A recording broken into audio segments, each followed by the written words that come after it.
옆 사람을 이렇게 바라보면서 인사했으면 좋겠습니다. 당신과 함께 이곳에 있어서 너무 좋습니다. 예. 그래서 앞뒤로 열심히 이렇게 돌아보시면서 인사하시는 분들이 너무 모습이 좋습니다.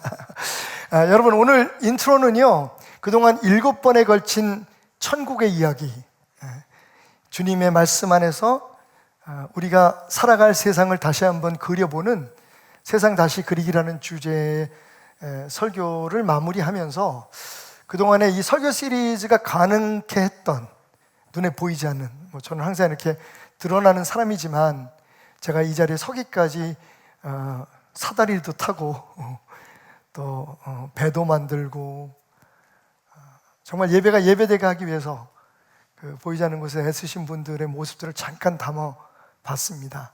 아쉬운 건 사실 갑자기 그 마음속에 생긴 감동이기 때문에 미리 이걸 좀 이렇게 찍어 놓을 걸. 사실은 여러분들이 보신 것보다 느끼셨겠지만 이 한 편의 설교가 주일 하루의 예배가 준비되기 위해서 이렇게 많은 분들이 애쓰고 계시는구나. 우리 목사님들, 또 우리 방송실에서 일하시는 분들, 그리고 예배팀에 일하시는 분들, 교회 그 예배를 위해서 필요한 이런 소품들을 주문해 놓고 그 가슴 조이며 기다렸던 그 사무실 직원들, 택배 아저씨가 빨리 와야 되는데 때로는 밤 늦게 올 때도 있고, 저희가 급할 때는 주일 새벽 배송도 가끔 이용하기도 합니다. 너무 고맙고 감사한 분들, 다시 한번 오늘 지금 이 순간만은 이 자리에 서 있는 담임 목사를 잠깐 지우시고 오늘 이 예배가 예배되게 하기 위해서 해주신 모든 분들을 위해서 여러분 감사의 박수 한번 부탁드릴까요? 네.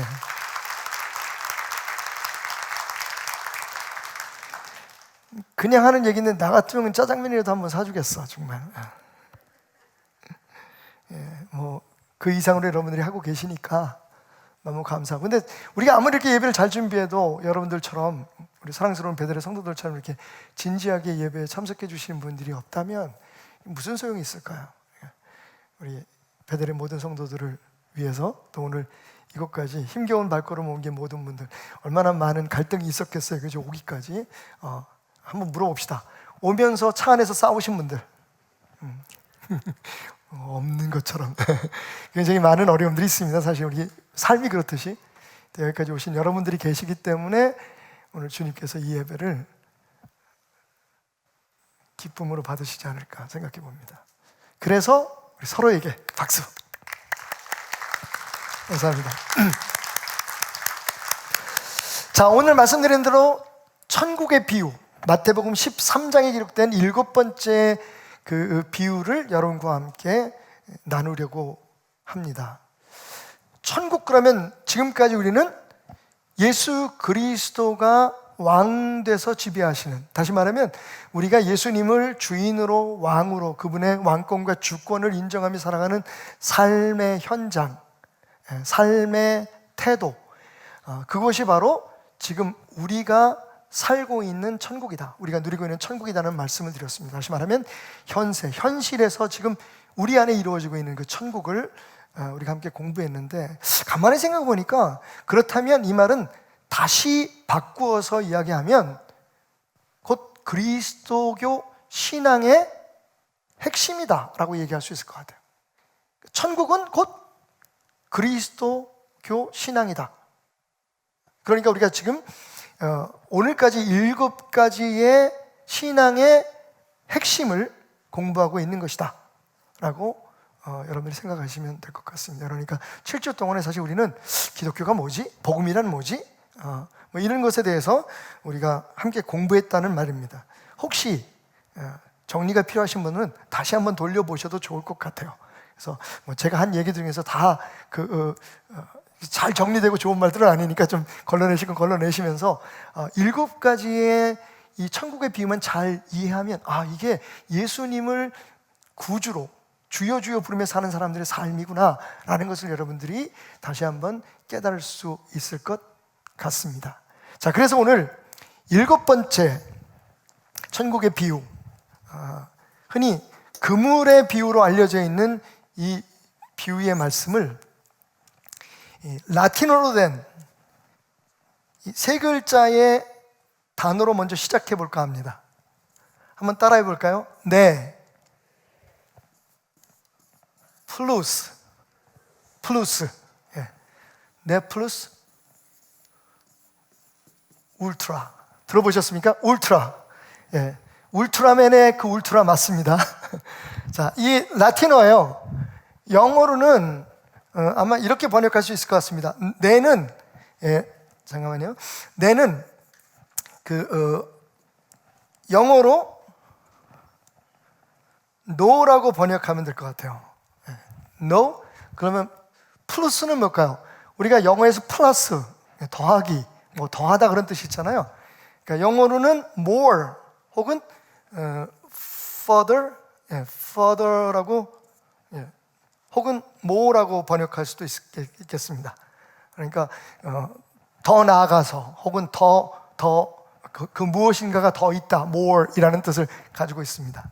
그래서 no further, 울트라는 뭐냐면 여러분 잘 아시는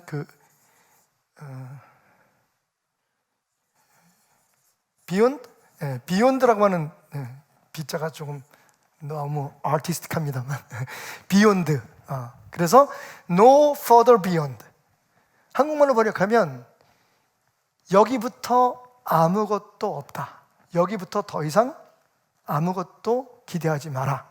이런 뜻입니다. 한번 연결해서 읽어보겠습니다. 네 플러스 울트라. 자, 이 네 플러스 울트라라는 말이 오늘 설교에서 왜 중요하냐? 이 말이 어디에 적혀 있었냐면요. 색깔이 바뀌었네요. 잠깐만요. 다시 쓰겠습니다. 스페인령이었던 1492년까지 스페인령이었던 지브롤터라고 하는 대서양에서, 지금 이제 파나마 운하로 열려 있지만 대서양에서 이 지중해로 통과할 수 있는, 향할 수 있는 유일한 해협이었습니다. 지브롤터 해협이라고 하는데 1492년까지 거기가 스페인의 통치를 받고 있는 스페인령이었어요. 거기에 팻말에 적혀 있던 문구입니다. 네 플러스 울트라. 왜 저런 문구를 누군가 써붙였냐면 이 지브롤터 곳을 지나고 나면 여러분 아시죠? 이렇게 삐죽하게 해안 쪽으로 이렇게 튀어나온 그런 땅을 우리가 곳이라고 얘기하는데 이 지브롤터 곳을 지나고 나면 지구의 끝이다. 그러니까 그때까지만 해도 사람들은, 그러니까 저걸 적어 놓을 때까지만 해도 사람들은 그 지브롤터 해협을 지나면 평평한 지구가 끝이 난다고 생각했습니다. 그러니까 반대쪽으로는 갈 수 있지만 이 네 플러스 울트라라고 하는 이 표지판이 적혀 있는 그 너머로 가는 사람은 다 죽는다고 생각했어요. 거긴 떨어지는, 마치 바닷물이 폭포처럼 떨어지는 그런 곳이었다. 그러니까 누구도 저 선을 넘어서 여행할 생각을 못했던 거죠. 그러니까 일종의 경고판입니다. 이 너머로 갈 생각하지 마라. No plus ultra. 근데 이 1492년까지라고 제가 말씀드렸던 이유는 그때 그 당시의 사람들의 생각으로는 좀 정신 나가고, 우리들 표현으로 말하면 골 때리는 한 사람이 여왕의 허락을 받아서 이 선을 넘겠다고 요청을 했습니다. 사람들의 생각은 미친 거죠. 죽어. 지구의 끝이야. 여기 낭떠러지야. 여기 이상은 아무것도 없어. 근데 거기 왜 갈라 그러니? 근데 이 사람의 마음속에는 어렸을 때부터 배를 타고 다니면서 바라본 바다 끝에서 어떤 그런 기대와 소망이 있었냐면 분명히 이 바다를 지나가면 무엇인가 있을 것이다. 결국 그는 스페인 여왕의 허락을 받고 4월 달에 1492년 4월 달에 범선을 타고 그 세상의 끝에 도전을 합니다. 그리고 10월 달까지 돌아오지 않죠. 사람들은 어떻게 생각했을까요? 그래, 미친 짓이었어. 그리고 한 말이 네 플러스 울트라를 기억했어야지. 이 이상은 아무것도 없어.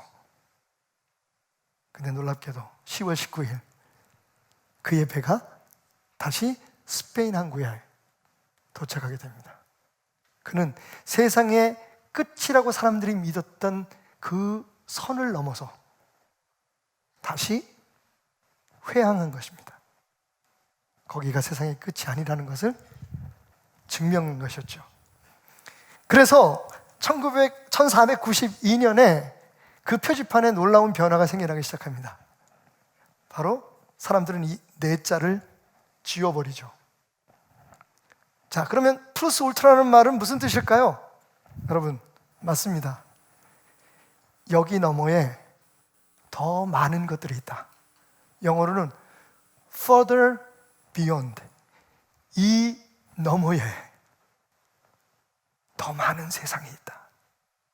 그 이후로 사람들은 그 선을 넘어서 도전을 하기 시작했고 지구를 한 바퀴 돌아 여행하는 사람들이 생겨나기 시작했습니다. 여러분, 세상의 끝에 서는 용기, 세상의 끝에 설 수 있는 인사이트가 있는 사람만이 볼 수 있는 또 다른 세상이 있습니다.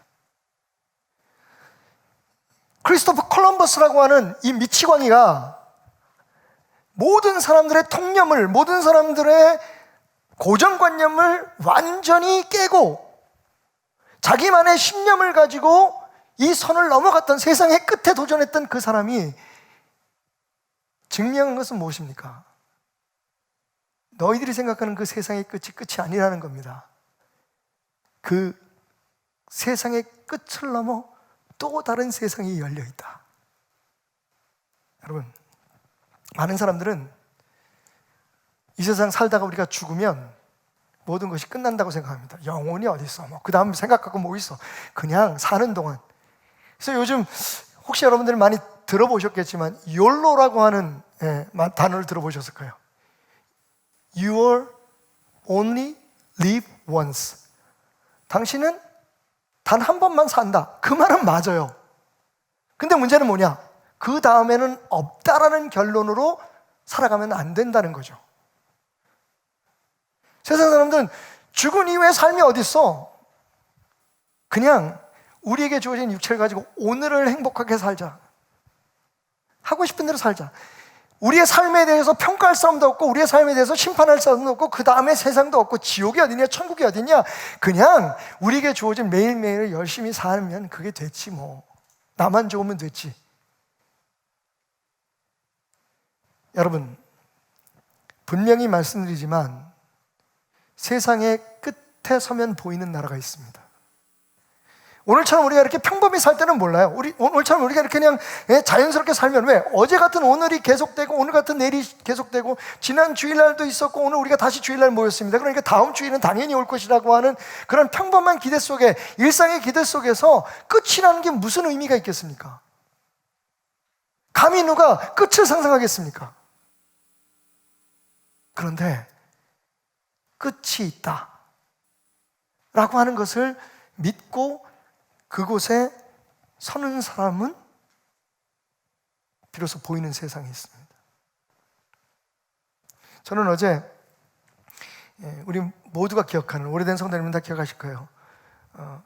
최종례 목사님이라고 여자 목사님이신데 정말 베델교회에서 참 많은 은혜를 베푸신 분이었습니다. 그분의 장례식을 집례했습니다. 아마 그분도 어쩌면 그렇게 주님 만날 날이 가까이 올 것이라는 것을 생각하지 못하셨을지도 모릅니다. 오늘 우리처럼 세상 끝에 설 때 보이는 세상. 오늘 예수님은 이 7번째 마지막 결론적인 비유를 통해 우리에게 그곳을 보여주고 계십니다. 자, 말씀으로 들어가 볼까요? 자, 오늘 말씀의 본문입니다. 역시 천국은 마치라는 말로 시작됩니다. 천국에 대한 이야기를 하시겠다는 겁니다. 그런데 이 천국에 대해서 이야기하시는데 이 7번째 그 비유의 특징은 뭐냐 하면 49절에 있습니다. 세상 끝에도 이러하리라. 여러분, 예수님을 안 믿는다면 할 말이 없지만 예수님을 믿는 사람이라면 이게 예수님이 하신 말씀이라는 것을 믿는다면 우리가 한 가지 또 믿어야 될 게 있습니다. 그게 뭡니까? 세상에 끝이 있을 것이다. 세상 끝에도 이러하리라.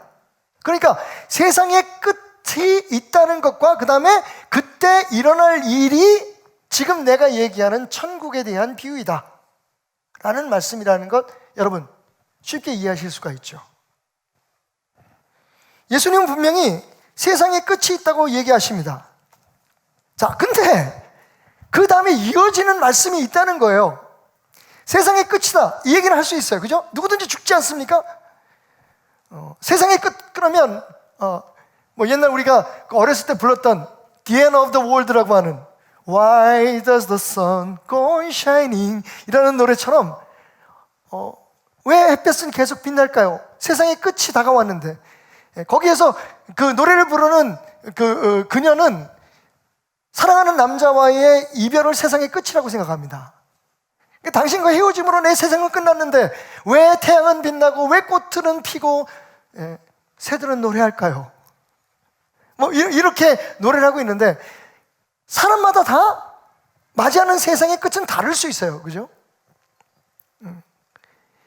큰 뜻에서는 우리가 살고 있는 이 인류, 이 지구가 멸망하고 그리고 하나님의 나라가 임할 그때를 세상의 끝이라고 이야기할 수 있겠죠. 하지만 개인적으로는 각자가 우리의 인생을 마치는 내가 지금 살아있는 이 세상의 끝 그것을 이야기할 수가 있습니다. 중요한 건 너나 할 것 없이 우리 모두에게는 세상의 끝이 있다는 겁니다. 자, 그러면 끝 The end Finito Fine 그냥 끝난 게 아니에요. 그 다음 얘기가 있다는 겁니다. 천국은 그 세상 끝으로부터 계속 이어지는 이야기이다 라고 말씀하시면서 뭐라고 말씀하시냐면 천사들이 와서 의인 중에서 악인을 갈라내어 구별함이 있다는 거예요. 우리들의 용어로 말하면 심판이 있다는 겁니다. 판결이 있다는 거예요. 악인과 의인을 구별해서 악인들은 어떻게 한다고요? 풀무에 던져 넣으리니 거기서 울며 이를 갈리라. 그러니까 세상의 끝이 진짜 끝이 아니라는 겁니다. 믿음이 없는 사람, 신앙이 없는 사람, 종교에 대해서 생각하지 않는 사람들은 뭐라고 얘기하냐면 네 플러스 울트라 죽으면 끝이야. 그냥 사는 동안에 잘 열심히 살아, 잘 살아.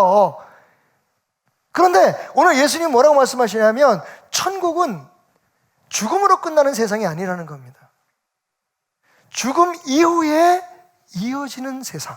그러니까 지금 우리가 누리고 있는 이 천국이 저 영원한 죽음 이후에 우리가 살아가게 될 그 세상과 연결되어 있음을 주님은 말씀하고 계십니다. 플러스 울트라 기억하십시오. 죽는 게 끝이 아닙니다. 자,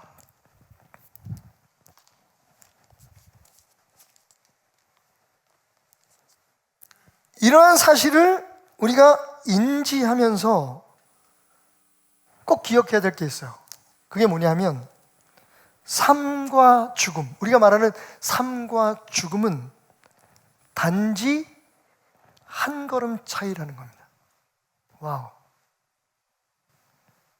자, 우리는 그죠? 오늘 예배를 마치고 그러면 집에 돌아갈 때 걸어서 가시고 차 타고 가시고 어딘가를 계속 이동할 거라고 생각하지만 누구에겐가 그 끝에 서본 사람에게 있어서 죽음과 삶은 사실은 오랜 이후의 일이 아니라 아주 먼 간격이 있는 게 아니라 단지 한 걸음 차이라는 겁니다. 이 고백을 한 사람이 누구냐면 구약 성경의 다윗이라는 사람이에요. 제가 읽어볼게요. 사무엘상 20장 3절. 다윗이 또 맹세하여 이르되 내가 내게 은혜 받은 줄을 내 아버지께서 밝히 알고 스스로 이르기를 요나단이 슬퍼할까 두려운즉 그에게 이것을 알리지 아니하리라 함이니라. 그러니까 다윗이 사울 왕에게 쫓길 때에 그 사울의 아들, 왕세자죠, 왕이 될 요나단이 다윗을 찾아와서 얘기합니다. 다윗, 나는 알고 있어. 네가 왕이 될 거야. 아버지도 그걸 알고 있어. 그래서 우리 아버지가 사울이 너를 죽이려고 이렇게 쫓아다니는 거야. 내가 비록 왕세자지만 하나님은 나를 왕으로 안 세우시고 너를 왕으로 세우시겠다고 말씀하신 거 난 믿고 있어. 그러니까 힘을 내. 그러니까 다윗에게 용기를 주려고 요나단이 왔어요. 그 얼마나 고마워요, 여러분. 사실은 처남이기도 하지만 왕세자인 자기가 당연히 왕이 될, 나만 없으면 자기가 왕이 될 텐데 오히려 자기의 왕위를 내려놓고 그 권세를 내려놓고 다윗 네가 왕이 될 거야 라고 축복해주는 그 요나단이 얼마나 감사했는지. 그래서 그에게 감사의 뜻을 표하면서 자기의 처지에 대해서, 자기의 각오에 대해서 이렇게 얘기합니다. 그러나 진실로 여호와의 살아계심과 내 생명을 두고 맹세하노니, 이 부분이에요. 나와 죽음 사이는 한 걸음뿐이니라. 무슨 얘기야? 나 죽을 각오 됐어.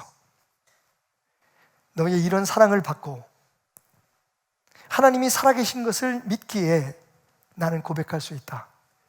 지금 살아있는 것과 내가 죽는 건 그냥 한 걸음 차이야. 그리고 나는 그걸 그렇게 신경 쓰지 않아. 뭐 이런 얘기죠. 멋있는 말이죠. 삶과 죽음 사이는 한 걸음뿐이야. 여러분, 이게 진실입니다. 둥근 지구를 매일매일 똑같은 걸음으로 걸어가는, 매일매일 일상적인 것 같이, 내일이면 또 우리가 출근을 하겠죠. 그리고 저녁엔 퇴근하겠죠. 가족들과 함께 식사를 하고, 그리고 잠자리에 들고 그 다음날 또 일어나서 또 가겠죠. 매일매일 동일한 것 같은 이 삶 속에서 우리는 끝을 생각할 수 없습니다. 그런데 여러분, 누군가에게는 그때가 되면 삶과 죽음은 정말 한 걸음 차이라는 걸 알게 되죠. 어제 천국에 가신 그분에게는, 그리고 오늘 천국에 갈 그분에게는 사실 이것을 깨닫고, 그리고 그 다음에 하나님의 나라에 대해서 깨닫는 지혜가 있다면 우리의 삶은 얼마나 달라질 수 있을까요? 우리의 삶은 얼마나 담대해질 수 있고 우리의 삶은 얼마나 경건해질 수 있을까요? 우리는 얼마나 더 뜨겁게 사랑할 수가 있고, 왜냐하면 오늘 못하면 내일 하지, 내일 못하면 내년에 하지.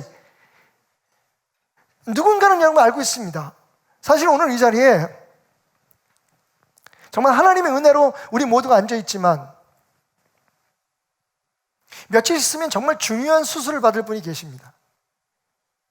이미 생각하지도 못했던 그런 수술을 받고 베드로의 중보기도 틈이 눈물로 기도해야 할 만큼 위중한 상태에 빠졌다가 다시 살아나신 분들이 계십니다. 이 자리에 계세요.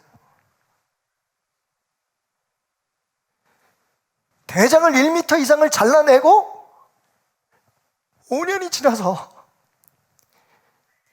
이제 더 이상 당신은 암 환자가 아닙니다라고 하는 완치 판정을 받고 감사해서 위를 잘라내고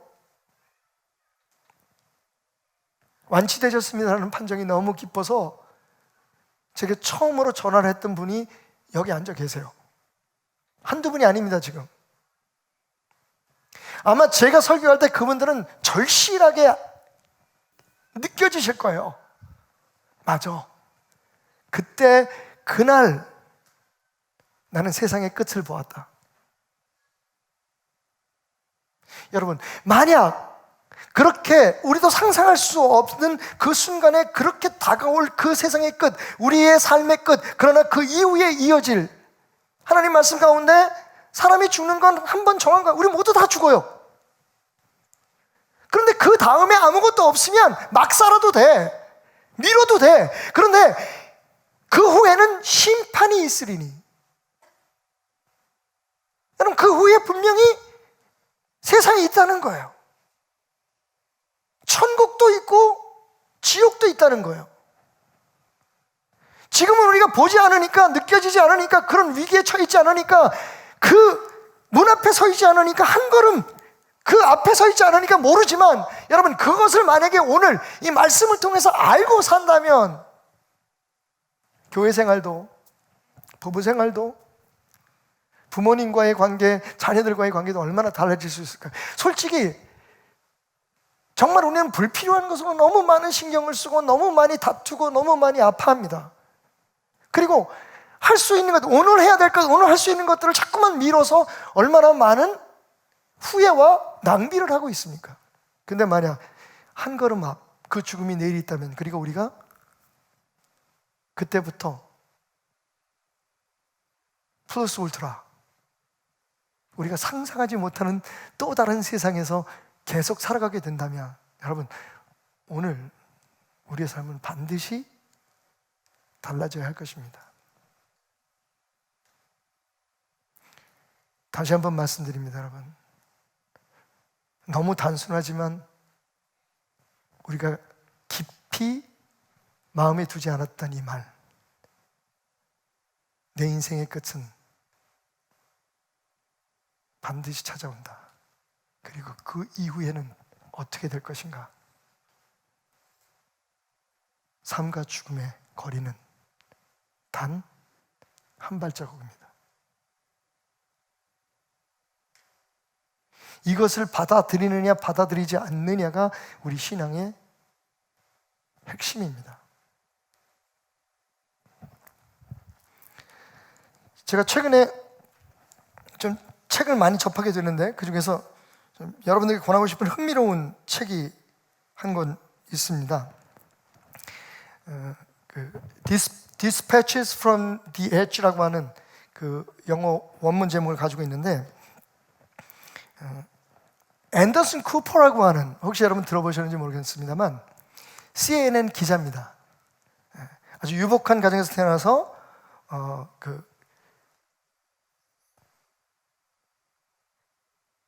아버지가 사업에 망하고 어머니가 돌아가시고, 그리고 하나 있던 형마저 스스로 목숨을 끊는 그런 아픔들을 통해서 어린 시절부터 삶과 죽음에 대해서 굉장히 많은 것을 생각했던 사람이 CNN 기자가 되는 거죠.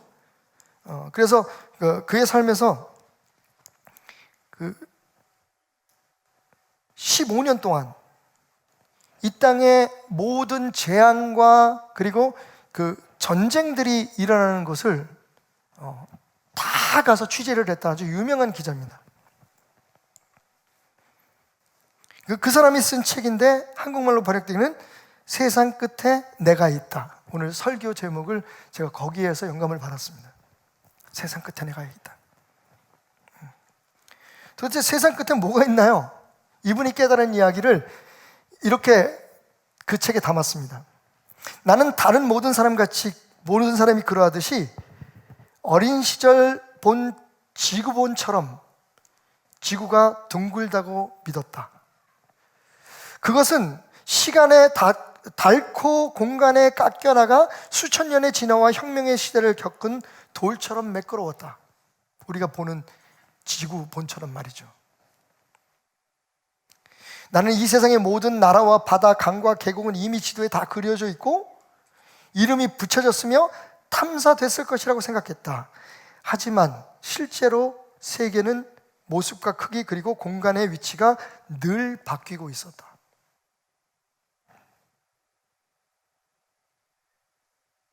이 지구상에는 셀 수 없이 많은 낭떠러지와 깊은 계곡이 존재한다.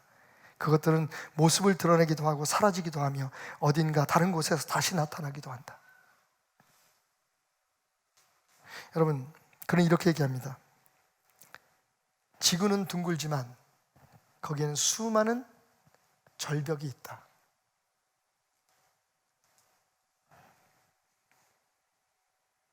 삶과 죽음의 차이는 그렇게 멀지 않다. 적어도 내가 보고 경험한 그 분쟁 지역과 재난 지역에 죽고 생존한 사람들의 모습 속에서 내가 본 것은 그것이었다.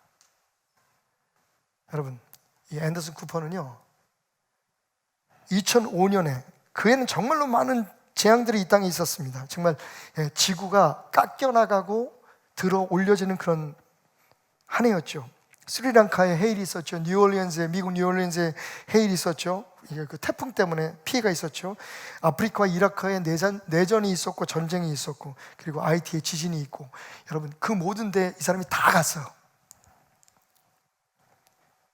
그리고 그 여행에서 돌아와서 제일 먼저 한 게 뭔지 아십니까, 여러분?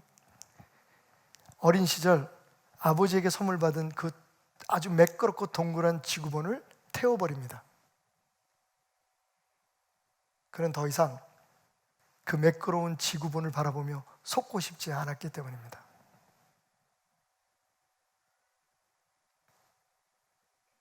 여러분, 우리는 지금 정말 너무 매끄럽고 잘 그려진 그 지구본 위를 걷고 있는 삶을 살고 있는 것은 아닐까요? 바로 발 앞에 어떤 문제가, 바로 코앞에 어떤 위기가 있는지 모르면서 말이죠. 그래서 예수님은 말씀하십니다. 천국은 마치 바다에 치고 각종 물고기를 모는 그물과 같다. 그물에 가득하게 물고기를 잡은 후에 그것을 물가로 끌어내어 앉아서 좋은 것은 그릇에 담고 못된 것은 내어버린다.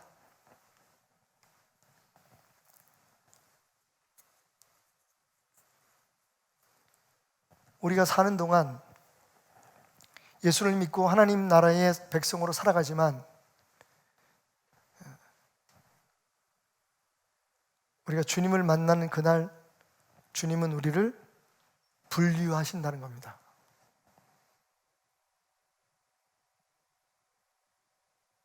그러니까 오늘 우리의 삶에 대해서 너무 자만하지 말라는 겁니다.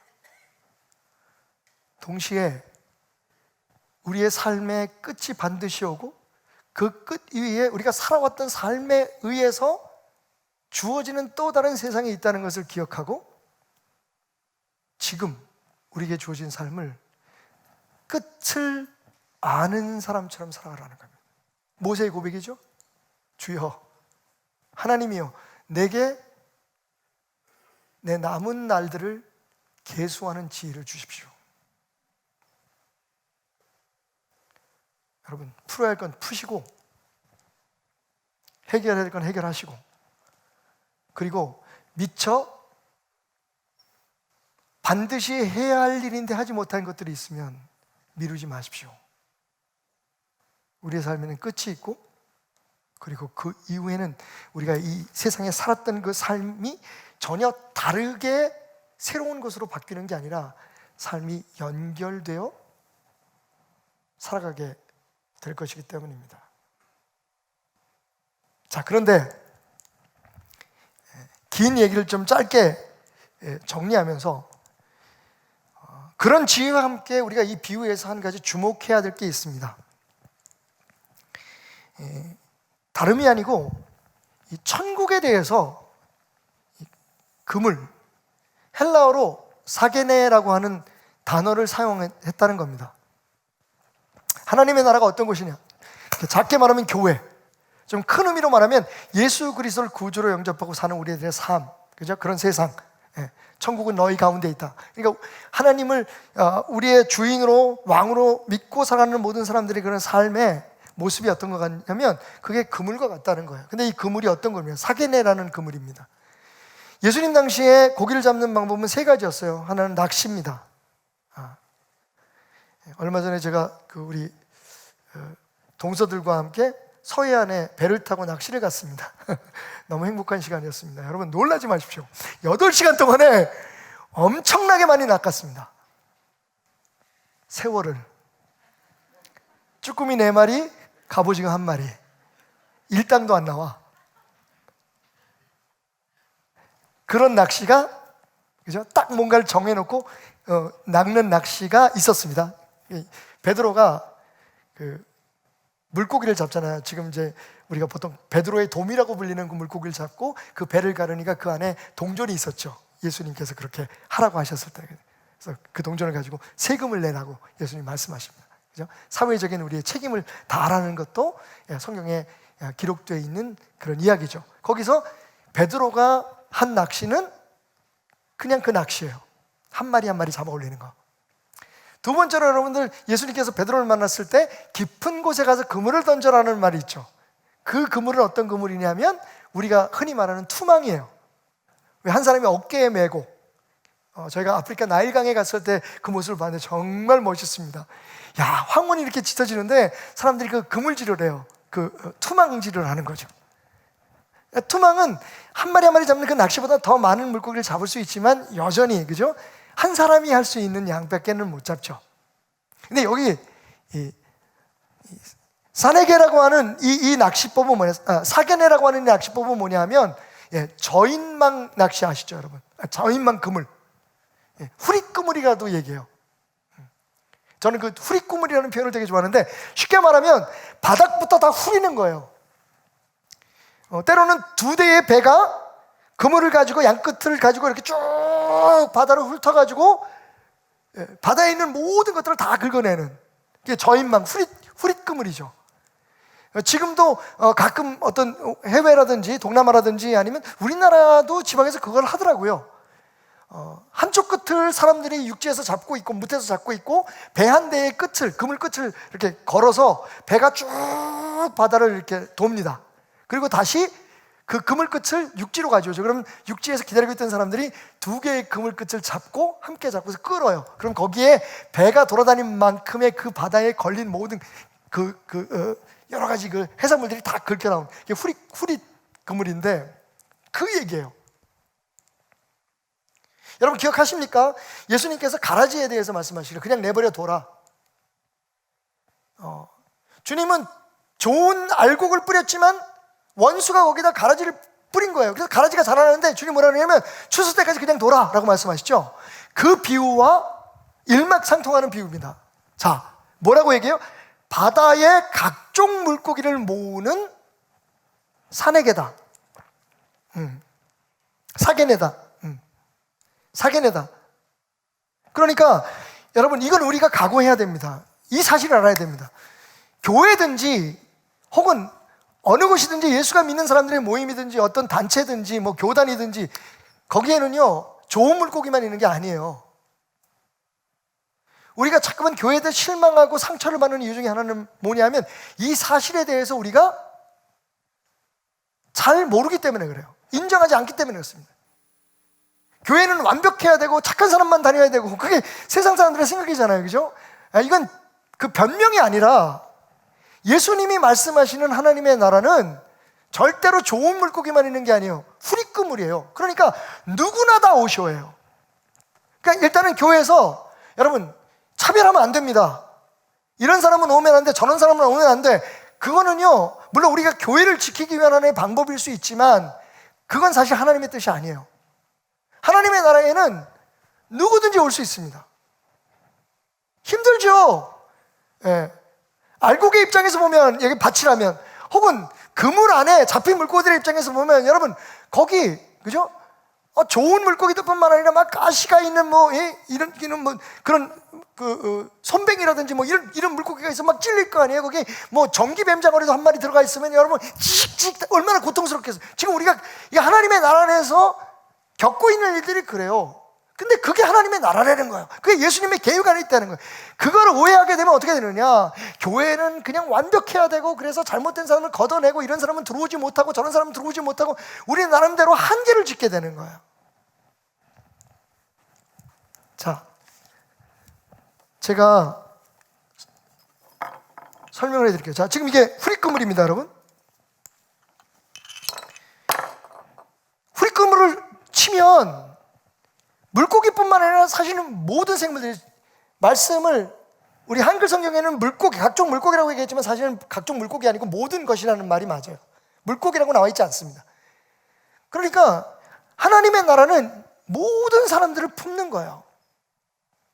그런데 모든 사람을 다 받아주지는 않습니다. 마지막 때에, 세상 끝에, 거기에 심판과 판별함이 있는 거죠. 그래서 이렇게 후리끄물에 잡힌 물고기들 중에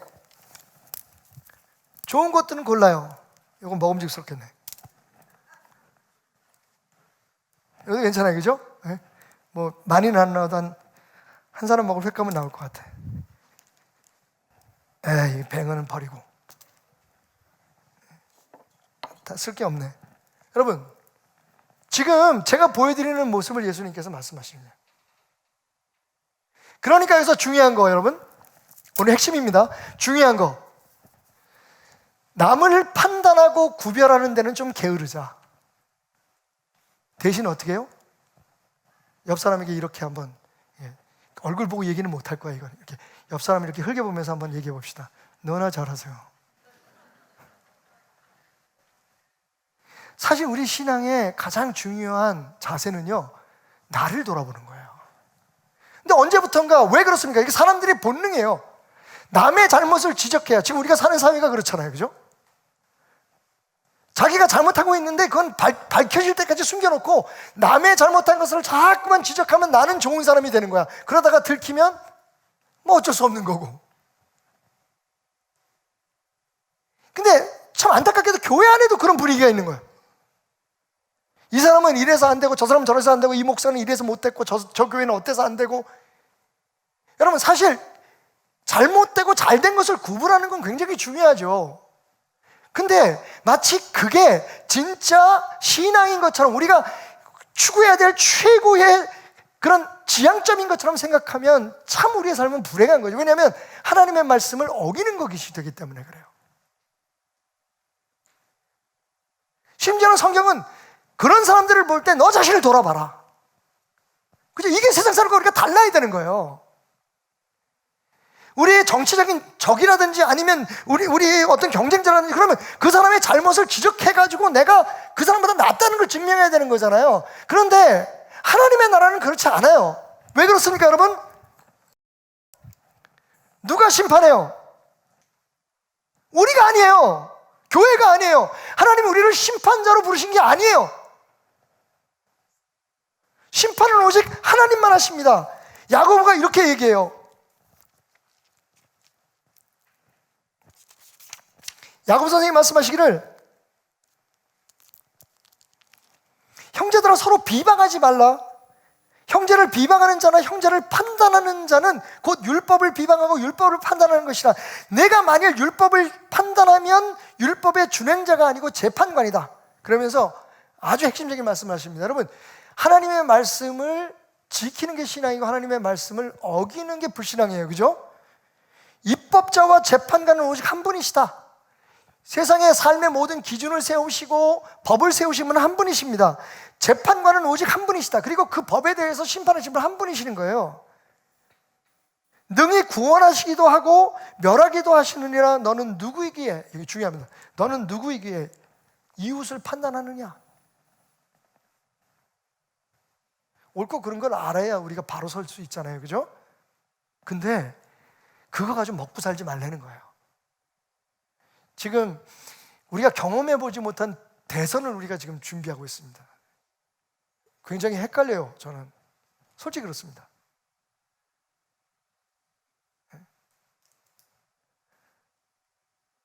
누가 진짜 밝혀질 만한 죄를 짓지 않았느냐가 우리의 대통령의 지금 선택의 기준이 돼야 된다면 이건 저는 되게 문제가 있다고 생각해요. 그죠? 근데 이거 좀 엎어버리고 다시 우리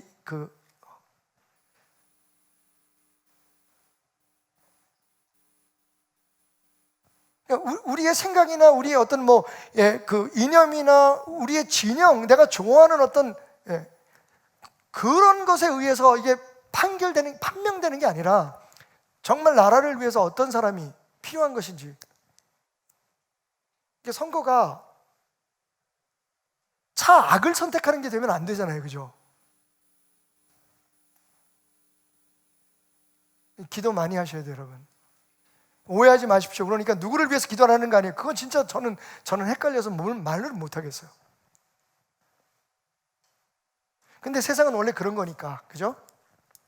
누구든지 이 나라를, 그래도 그 중에서 누군가 이 나라를, 근데 정말 우리가 한 번이라도 이런 경우를 경험해 봤나요?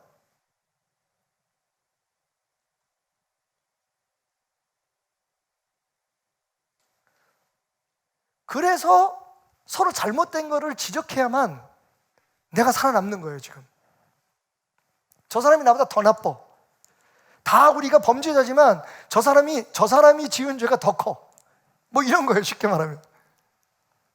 안 그런 사람들은 또 뭐 있지만 또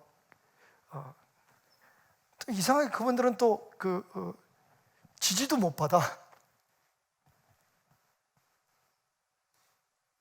여러분, 물론 하나님의 나라와 국가는 분명히 지향하는 바가 다르기 때문에 이 부분에 있어서 그래서 우리가 기도하자는 거예요. 여기서도 다시 한번 우리 스스로를 돌아봐야 될 건, 그러면 우리 교회들은 어떠냐는 거예요. 신앙인이라는 우리들은 어떠냐는 거예요. 우리도 혹시 남의 잘못된 것만 찾아가지고 마치 내가 가지고 있는 생각만 옳아서 다른 사람이 하고 있는 것들을 지적해서 그걸 바꿔놓는 것이 진짜 신앙이다, 그게 교회가 할 역할이라고 생각하고 있지는 않으냐는 거예요. 여러분, 유대인들, 이스라엘 사람들이 가장 큰 문제가 뭔지 아세요? 선민의식이에요. 놀랍게도. 그 얼마나 아름다운 하나님의 백성이라는 거, 우리도 다 그렇게 영적으로 유대인이라고 생각하죠, 그죠? 이스라엘이라고 생각하잖아요. 우리가 하나님의 백성이에요. 근데 그 하나님의 백성이기 때문에 다른 사람들을 배척하고 다른 사람들의 잘못을 지적하고 구분하고, 유대인들은, 유대인이 아닌 사람들은 구원이 없다 그러잖아요. 자기들이 어떻게 살든지 상관없어. 그냥 유대인 피를 가지고 있어야만 구원을 받는 거야. 하나님 그렇게 말씀 안 하시는데. 근데 보이지 않는 선민의식이 우리 안에 있단 말이에요. 지금 교회 안에. 다른 사람들 배척해요. 다른 사람의 잘못을 지적하는 데 바빠요. 우리는 옳고 니네들은 잘못됐다는 거예요. 여러분, 저는 오늘 이 말씀에서 심판의 권리가, 권세가 우리에게 없다는 것을 여러분들에게 꼭 말씀드리고 싶어요. 우리는 심판자가 아니에요. 우리도 심판자 대 앞에 설 사람들이에요. 주님이 세상을 바꿔가시는 방법은 우리가 세상에 무슨 혁명이나 투쟁을 통해서 뭘 바꿔놓는 게 아니에요. 적어도 그리스도인들의 삶에서 그러니까 주님이 원하시는 건 우리가 그리스도인의 삶을 살아감으로 우리를 통해서 확장되는 하나님의 나라가 이 세상에 영향력을 미치게 하는 거예요. 그래서 제가 여러 가지 그 정치적 이벤트나 그런 프레이드 할 때 그냥 앉아 있는 거예요, 제가. 그때일수록 더 우리 교회를 바라보고 여러분들을 바라보고 내 자신을 보는 거예요. 제 안에 얼마나 편협함이 있는지, 내 안에 그리스도인이라는 선민 사상은 없는지. 예수님이 위하여 죽지 않은 영혼이 없단 말이에요, 여러분. 예수님의 나라는 훌금을이에요. 그렇게 잡힌 예수님의 품 안에 안길 사람들 중에 정말 주님이 인정하는 사람, 그렇지 않은 사람들은 판결되겠지만 그걸 우리가 기준으로 삼고 우리가 할 수 있는 게 아니라는 거예요. 그거 안 하고 우리가 정말 예수의 삶을 살고 용서하고 사랑하고, 여러분, 환경도 보호해야 되잖아요. 지금 우리가 하나님은 우리에게 맡기신 거 아니에요.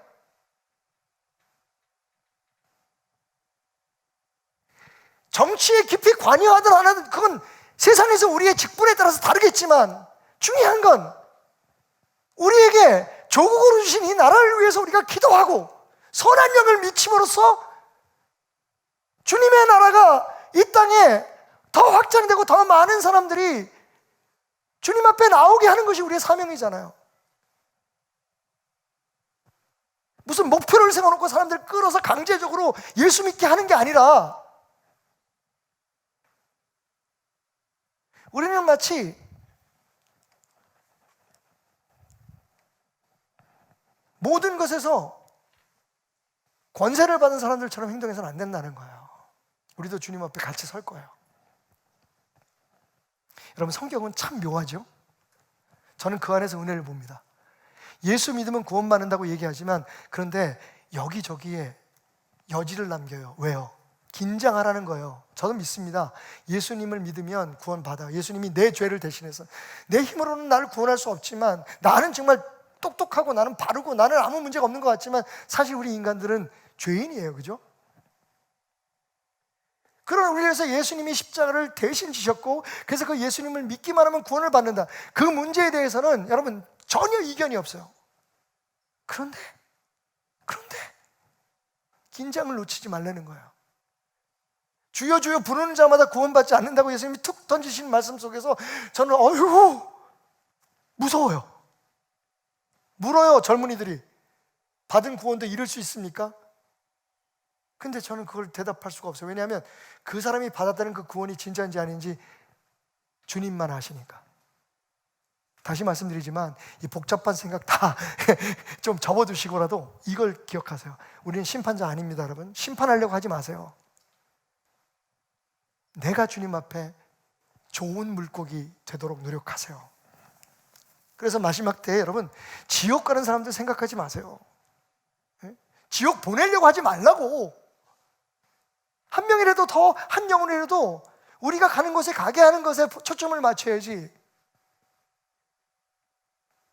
아무리 남을 정죄하고 잘못된 사람을 지적한다고 해서 내가 의로워지는 거 아니에요.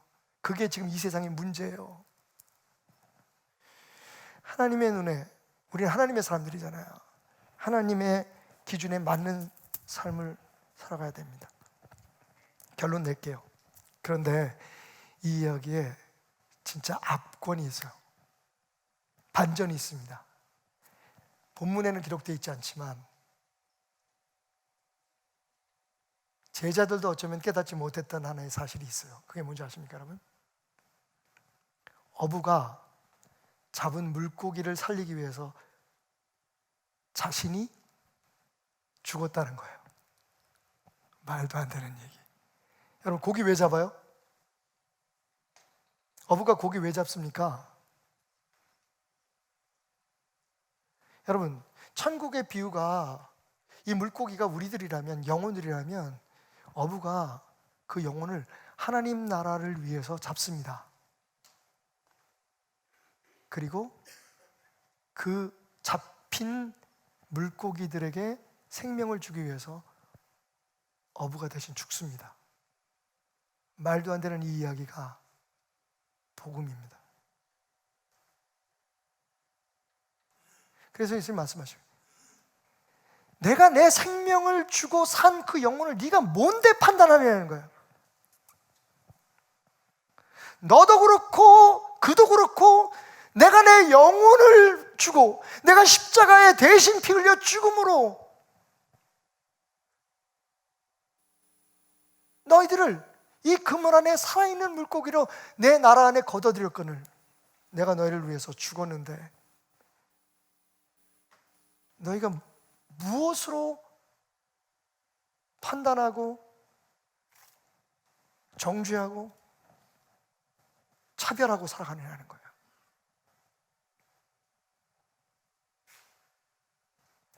여러분, 성경은 분명히 말합니다.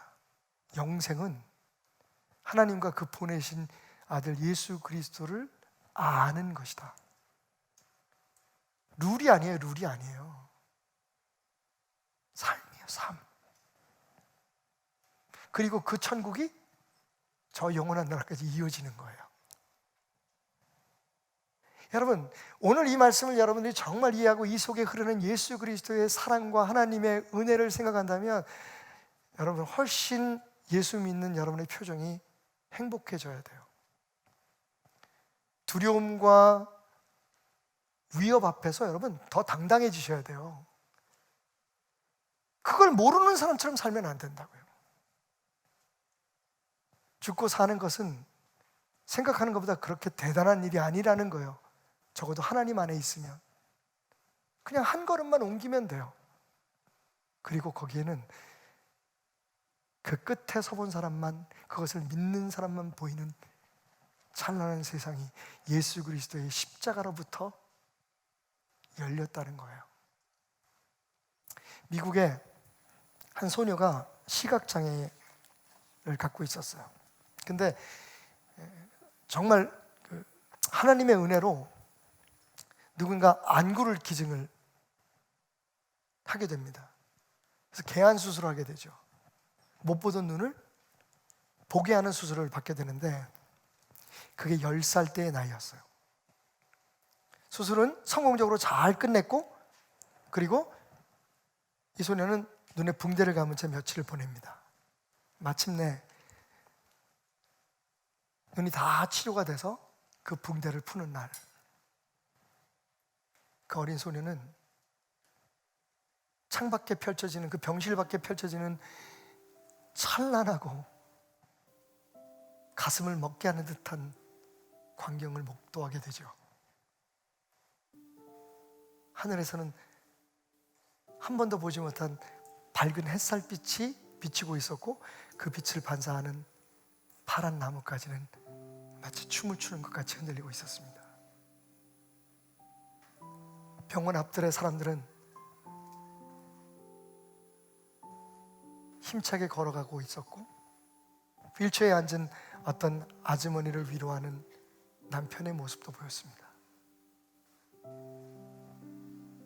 소녀가 한참 그 감격스러운 광경들을 보며 눈물 젖은 눈으로 엄마에게 이렇게 묻습니다. 근데 엄마,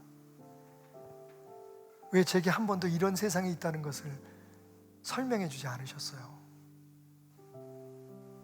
이렇게 멋진 세상이 있다는 걸 엄마만 보고 계셨네요? 섭섭하듯이, 투정하듯이. 그때 엄마가 그 소녀를 가슴에 안으며 뒤에서 이렇게 꼬나하며 말했습니다. 얘야, 왜 말해주고 싶지 않았겠니? 하지만 이 못난 애미는 어떤 말로도 이 세상의 아름다움을 너에게 설명해 줄 수 없었단다.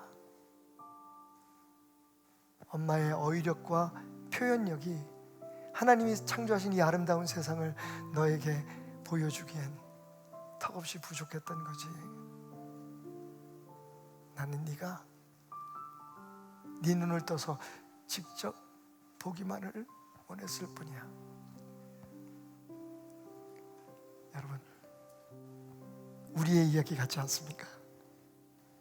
은혜의 눈을 뜨고 예수 그리스도 사랑으로 인해서 우리의 눈이 치유받게 되면, 십자가 앞에서 우리가 시력을 회복하게 되면, 여러분, 주님 지금 말씀하신 그 세상이 보입니다.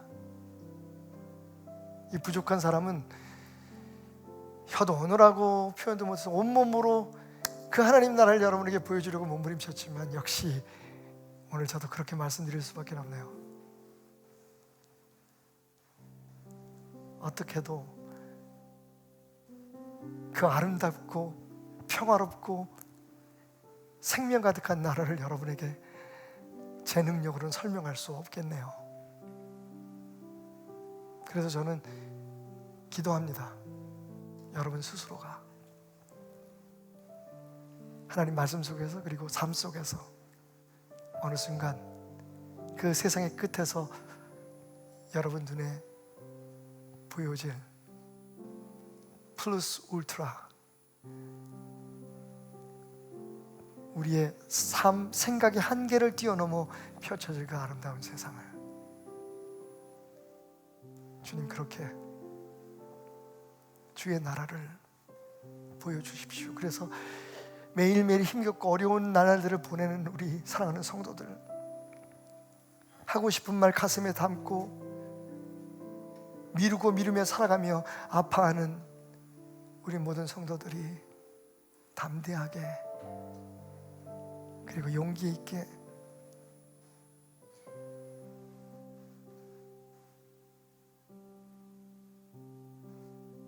해야 할 일,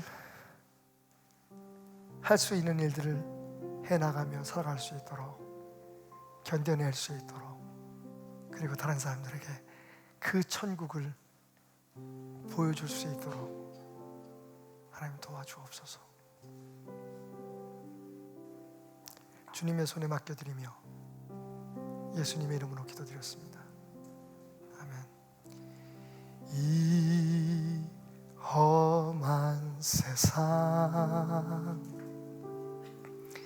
나 살아갈 동안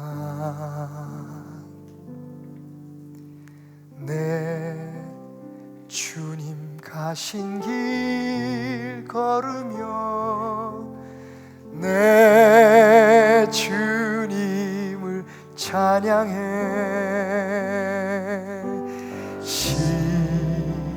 십자가 보혈 날 구한 그 사랑 나 매일 찬송을 드려도 늘 부족한 것뿐이니 나 호흡 있는 동안에 나 생명 있는 동안에 나 주를 찬양하리라 내게 생명 주신 주님을 이 작은 손에 비록 우리의 손은 작지만 그 손에 붙들린 주님의 나라는 그 손에 붙든 십자가는 강하고 힘있고 크고 놀라움을 기억하십시오. 우리 손에 든 그 진리의 등불 사랑의 등불을 들고 세상을 비추십시다. 희망이 되십시다. 불평하고 원망하기 전에 우리가 해야 할 일을 합시다. 주님 맡기신 사명을 감당합시다. 주님 앞에서 내 모습을 점검합시다. 눈을 떠서 우리 세상 저 너머에 있는 그 아름다운 나라를 바라봅시다.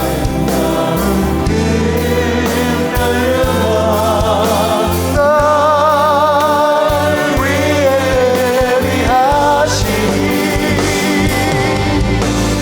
나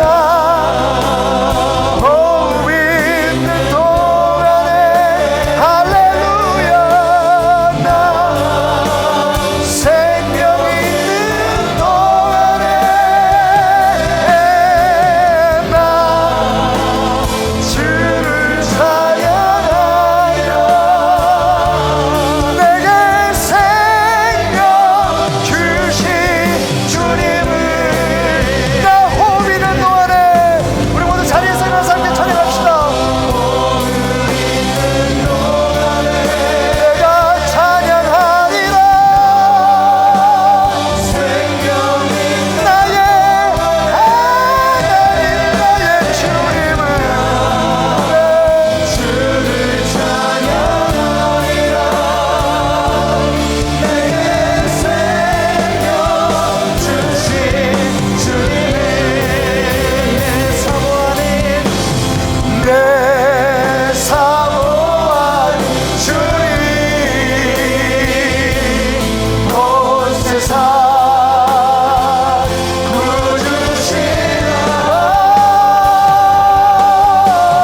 그렇습니다. 주님, 당신이 우리의 삶의 왕이고 우리가 이 세상을 끝내고 살아갈 그 영원한 세상에도 여전히 주님은 왕이십니다. 오늘 하루도 우리가 그것을 얼마나 기억할 수 있을지, 생각이나 하며 살 수 있을지, 우리 입에서 거친 말이 나가고 우리 안에서 불평이 나가고 나와 다른 생각을 가진 사람들을 비판하고 판단하고 교회 안에서 내 힘으로 무엇인가, 내 뜻대로 무엇인가를 바로 세워보려고 몸부림칠 때에 주여 기억하게 하소서. 우리도 다 주님 앞에 서게 될 때에 얼마나 의롭게, 얼마나 정의롭게 살았느냐를 묻는 것이 아니라 얼마나 많이 용서하고 얼마나 많이 사랑하고 얼마나 더 예수님을 닮은 사랑을 베풀었냐고 물으실 거라는 것을 오늘 이곳에 있는 자들에게, 사랑하는 아들, 딸들에게 주여 진짜 예수님 참 복음을 아는 지혜를 주소서. 종교가 아니라 신앙으로 살아가게 하소서. 지금은 교회에 대해서 좋지 않은 눈길을 보내는 사람들조차도 그래도 역시 예수님은 참 좋은 분이었다고, 교회가 희망이었다고 얘기할 수 있는 날이 오기를 소원합니다. 더 낮아지고 더 양보하고 더 포기하게 하소서. 내 생각이 지배하는 삶에서 벗어나 주님의 마음으로 살아가게 하소서. 와우. 주님, 그렇게 말만 해도 행복합니다. 그런 세상이 우리에게 약속됐다는 게, 우리 성도들을 위해 기도합니다. 하나님, 질병으로 고통받는 사람들 용기 내게 해주십시오. 하나님이 주인이십니다. 삶의 여러 가지 어려움 때문에, 경제적인 어려움 때문에 고통받는 사람들 하나님 붙들어 주십시오. 부족한 종처럼 정말 이 나라를 어떻게 해야 되지? 혹 갈피를 잡지 못하고 흔들리는 사람들에게 하나님을 의지할 수 있는 힘을 주시고, 그게 우리의 힘으로 되는 것이 아님을 알게 하여 주옵소서. 교회가 6,000개에서 9,000개가 없어진다고 합니다. 아니, 이미 없어졌다고 합니다. 그 안타까움에서 넘어서서 주님의 뜻을 보게 하여 주옵소서. 모든 것을 합력하여 선언하시는 하나님을 이때에도 기대하는 우리가 되게 하여 주옵소서. 오늘 온라인 오프라인으로 예배드리며 예물 드리고 그 마음을 드리고 삶을 드리는 모든 사람들을 축복하시되, 조국 대한민국을 축복하시고 이 땅에 세운 모든 교회들을 축복하시고, 특별히 경제적으로 또 상황적으로 어려워서 문을 닫아야만 하는 교회, 그 교회에 상처받은 주의 종들과 성도들을 위로하소서. 우리가 할 수 있다면 그들을 조금이라도 위로하는 교회 되게 하여 주옵소서. 예수님의 은혜와 하나님의 사랑이, 성령님의 역사하심이 그들의 모든 가정마다, 그리고 자녀들 위에, 주님과 함께 꿈꾸는 우리의 꿈들 위에 영원히 함께 하시기를 축원하옵나이다. 아멘.